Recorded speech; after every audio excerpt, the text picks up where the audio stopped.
Hi, everybody. Welcome to another Prog Report podcast interview. I am pleased to welcome back to the show our good friend Arjen Lucassen. How you doing, man? Hi, Roy. All good. Thank you. Always good to have you back on. We speak every few years or so about all the albums you're doing. You're always like one of the busiest people on earth, and it's amazing. But I'm really excited about this new album, solo record this time under your name, Songs No One Will Hear, which comes out on September 12th. I hope some people have already seen some of the videos. I mean, it's just insane, crazy, awesome stuff from you. I think as your fans know to expect. But let's dive in because this is about the end of the world, right? This is the whole concept of the record. So, where Again, did you I'm just killing wake off up on humanity. a? Was it a bad day when you woke up and you just decided to write Oh this, or what no. happened? I'm known for killing off humanity. I did it in Arion a couple of times, and you know, firing comets at the Earth is my favorite hobby. And Yeah. no, actually, I always start with the music. So I record all these little ideas on a phone in the old days on a cassette player, and then at some point I put all these ideas in the computer, and I listen to them and I hope I get ideas, I hope I get images with the music. And this time it was, well, you heard the album, it was so eclectic. There were like tiny small songs, there were big epic songs, there were happy songs, there were sad songs. So I really needed a concept that would reflect that. Hmm. And that's never easy. So I was thinking and thinking. At some point, I thought, well, what would people do if they knew they only had 5 months to live? What would they do with their lives? Because that gives me a lot of options. Everyone would do something different. I mean, I've been Right. asking around, and some people would party till they drop. Some people would be sad. Some people would want to die. Some people would uh, go on their last holiday or try to find their son who's lost. So there was a lot I could do with that. Yeah. So No, that's it's how. And then the asteroid basically is not really important. It's like as with all my albums, it's about human emotions. What would people do? you know what? It's a great concept and a great way to approach a record. I think I can't recall anything specifically like this that like you said allows you to tap into the different things because yeah, it makes you think like what would you do? I don't even know. I might just sit here and listen to music for 5 months like I do Yeah, anyway. probably. I Well, don't even know. one of the bonus tracks is called "Listen to Sabbath." Why worry? Why bother? Listen to Sabbath. That's Yeah. Yeah, right on. And of course, you got a few guests, and like you always do, but also you have a narration again. This time with Mike Mills doing it, who's hilarious. Setting the stage for the whole thing. You know, what made you feel like you needed that, and how did you know he would be the person to go to for it? I love narration. I mean, ever since I heard War of the Worlds with Richard Burton, and there's so many, Journey to the Center of the Earth with David Hemmings. Yeah. Um, I love to suck people into the story. I'm not one of these artists who says like, I want it to be cryptic and I want everyone to make up their own minds what it's about. I want to make it easy for people. I want Right. them to know what's happening, dive into the story. I offer escapism basically, and a narrator explaining what's happening. I love that. It's the same with TV series. Dexter, yeah, Dexter explaining what was happening. I always love that. It sucks you into the story. But with this one, it was tricky because, as I said, there's very sad songs, very happy songs. So I needed someone who could do it both. I didn't need some Right. joker who would always be joking or someone who could only be serious. And I immediately thought of Mike. And of course, I worked with Mike so many times. And that is Mike. He can be a very serious, deep person, but he's also, like you said, he's hilarious. So yeah, I asked him, would he be interested? And he said, yeah, but I got this terrible Australian accent that I can't hide. And I was like, no, exaggerate it. I love it. So yeah, basically I told him what the songs were about. I gave him some ideas here and there. Can you maybe say this, say that? But basically he wrote his own stuff. Oh, that's cool. Yeah, yeah. Yeah. It sounds natural. Yeah. Um, That's it. That's why I did it. Yeah. yeah, yeah, exactly. And then actually you can get a version with and without the narration, right? So the album comes both ways, which is True, interesting. because my last Arion album, Transitus, had Tom Baker, of course, my favorite Doctor Who. And for me, it was a dream come true. So Tom Baker was all over the place, but people didn't like it. People, every time they played a song, they had to listen to Tom Baker, saying the same thing. Especially on Yeah, Spotify, you play a song and you suddenly get some narration. You're not part of the story it's at all. funny. So yeah, there were many complaints for the first time, basically, when I had narration. Interesting. So I thought, well, why not just put an extra CD in without narration, for I no like one it. can complain anymore. I like it. Yeah. A couple of videos and singles out right now. The first one, which I thought was interesting, that you put out the ending track and the big long epic as the single's like 15 minutes and it's just massive. The video's really cool. Bunch of guests on it. Um, talk about that song a little bit and why lead with the ending, actually. I thought that was interesting. It's interesting and it's weird and it's crazy and it's stupid. It's what the label said, like, what are you doing? 15 minutes, who's gonna listen to that? And it's the end. You're giving away the end. I said, yeah, but people are gonna die. The SO is gonna hit. It's over. There's no Bruce Willis in this story who's gonna save the world. Um, oh, what was the question again? I'm lost now. Bruce Willis Yeah, got me off right. track. No, well, talk about that song in itself and Right, right. what it Yeah. represents and putting that together. Well, the thing was, I needed that first song. And I know from experience, the first song is going to get you the attention, The first song is going to get the most views.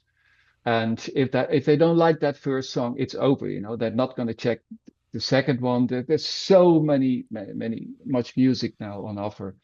Yeah. So yeah. So which song do I pick, I mean, I was like, okay, Shagathon. No, I better not do that.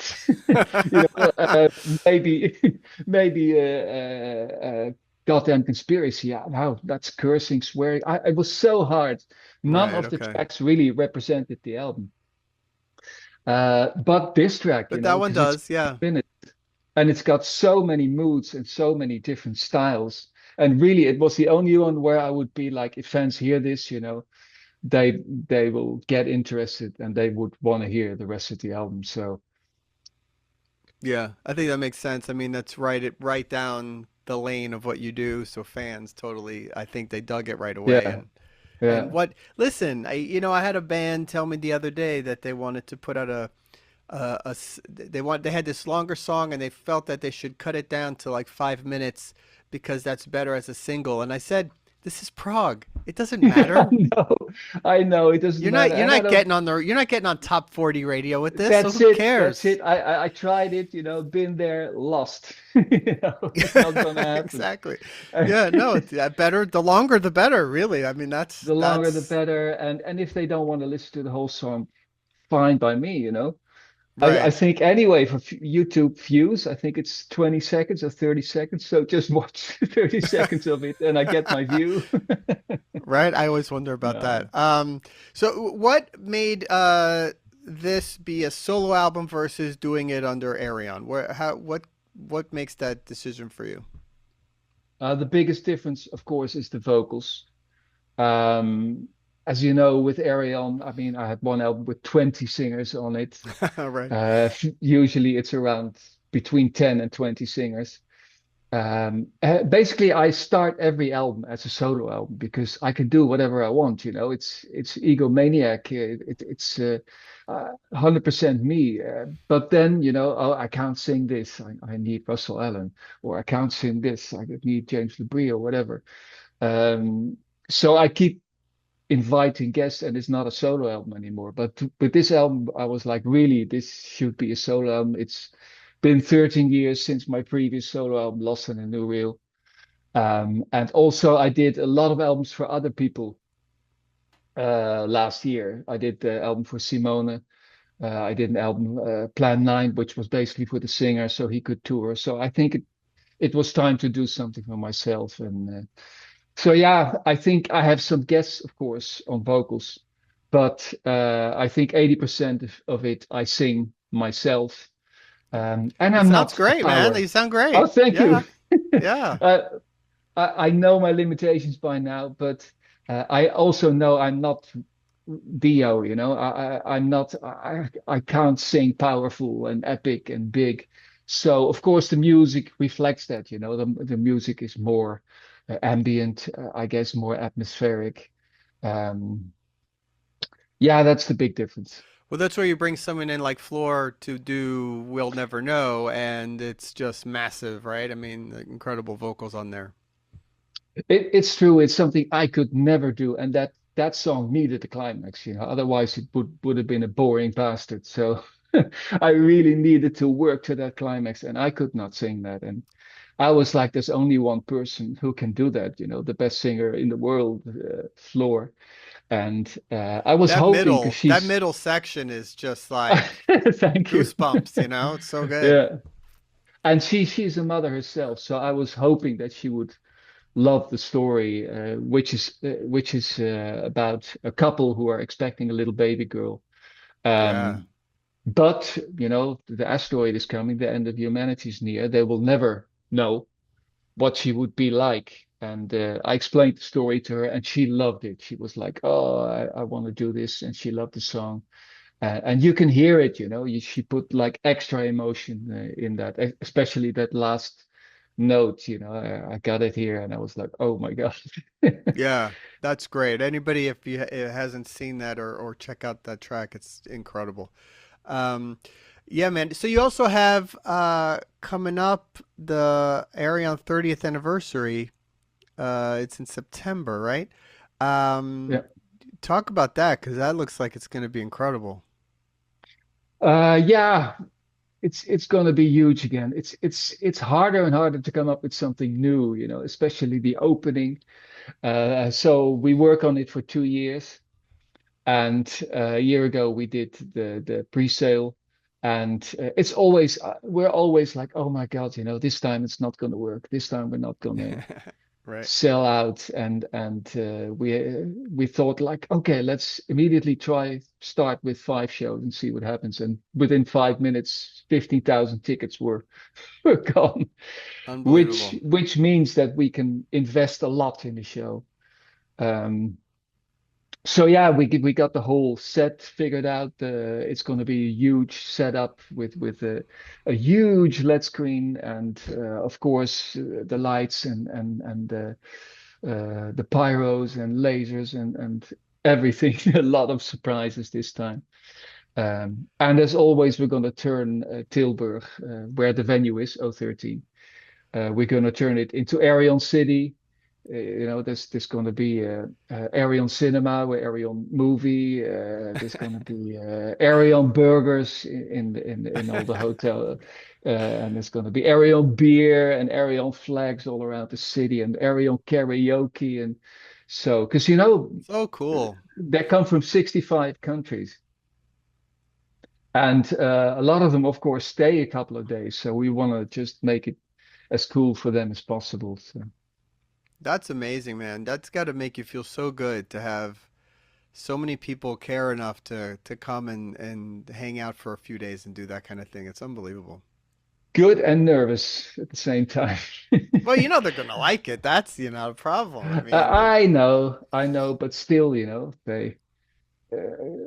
they're all, you know, when I say it, they're nervous, and we don't care if you make a mistake at all. But I would, you know, all these people come for me, and also there are all these amazing singers on stage. I mean, this time we have Dino Jelusic. I mean, holy shit, you know, he's amazing. really he's really the best singer in his style in the Yeah, world at this he's point, you awesome. know, and I'm not a singer, so I'm going to be on stage with that guy, and it's it's pretty scary. So I know historically you didn't you were against sort of performing yourself, but it seems over the Hmm. years you've gotten more comfortable. Is that has that been the case? Yeah, well, as a kid, I that was my dream, to tour and to play live. So I've been playing live ever since I was 20, for 15 years. And at some point, I was like, this is not my thing. I want to be creative. I want to be in my studio, write songs, produce things, and not play the same songs over and over again. That was not my thing. So basically, that's the reason why I started Arion with all these famous guest singers. I thought, well, these are rock operas, and I don't think I don't need to play them live. Um, so I didn't for 20 years, the first 20 years of Arion. But then we did a theater production of one of my albums, Hmm. which sold out immediately, which was a big success. And then we were like, damn, we should do a real full-on best of Arion show, if only one time. So then in 2017, we did Arion Universe. Um, yeah, and we made so many people happy. We made the musicians happy, and of course we made the fans happy, and then we were like, let's do it again in 2 years, and somehow now it's become a 2 years thing. So that's how it started. Very, very cool, man. It's exciting. Any tickets still available if people wanna do it, or is it sold out? Yeah, a year ago it was gone in 5 minutes. Wow, So amazing. yeah, Will there be like DVDs and stuff from it? Or are you planning to record the thing? of course, yeah, yeah. We're gonna film the last two shows, and so far it always went well. So first thing I do when the shows are over is I'm gonna go in my studio and mix the stuff and edit the video. So yeah, that's gonna happen. What do you do now between like this album's done and you got this show coming up? And I know you're always thinking maybe about what's next. So how quickly do you start putting together whatever the concept's going to be for the next thing? I'd I hope as quickly as possible, but it's always that terrible black hole period. If you've been working on an album for a year, I'm empty. And the more I want to start a new project, the less I'll have inspiration, the less I have ideas. So I just need to relax every now and then, grab my guitar and hope something good comes out, put it on my phone. Um, so yeah, basically I'm always working. I'm Yeah. always hoping for ideas, but usually I need that really good idea. I got all these ideas and I listen back and like, I don't know. And the worst thing, did I do this before? I'm 65 now. I've recorded 30 to 40 albums. I don't know anymore. I gotta Yeah, yeah. ask the fans. Well, I think that's hard for everybody, right? I mean, I know. a lot of musicians have been doing it for so long, and you wonder if you just repeat a riff. It doesn't even seem that impossible that it would happen. Oh, Um, it happens all the you know, time. I have this circle of trust, which is like 20 people around me, and most of them are not musicians. And I play them everything. So I also play them my ideas, and they know everything way better than me. right? They're, you already did that on Electric Castle, the third song, 3 minutes in, and it's like, oh, you're right. Oh my God. That's great. You know what? Yeah, those are the people that would know always. I know. The hardcore fans, they know. Yeah. And it even happened. I shouldn't say this really, but it happened with this album. But I was too late. It's our final song. You have this beginning riff, and I thought, oh, that's cool. That's gonna be the motive of the whole album. And the song was finished and everyone, and then a fan said, "Well, you actually that part Oh just man. very briefly, but you can hear it on zero one on the source." Um, Hmm. and then it's very easy for a musician. You just say, "Well, it's a tribute, I did that deliberately. I wanted, a link to Arion." Don't give away the secret. Don't give away the I secret. know, I know I shouldn't. That's cool, man. Well, look, again, congrats on the record. It's a home run. Killer stuff. Songs No One Will Hear comes out on September 12th. With a track like Shagathon, you got to get this record. That's all. Let's not talk about that one. Yeah. Well, you know what? It fits right in and it tells the story. So I think it makes sense. But it I definitely know. was unexpected. You can't, you can't skip that subject. I mean, what are you going to do if you have 5 months to live? What's the first thing you think of, Yeah, you know what? You're probably not So wrong. I couldn't avoid it. Yeah. All right, man. Well, thank you again, and we'll talk again soon. Cool, Roy. All right, man. See ya. Talk to you next time. Bye. Hey, thanks for checking out the podcast. Don't forget to subscribe to our YouTube channel, wherever you get your podcasts. Follow us on all our socials and progreport.com, and we'll see you all again real soon. Thanks.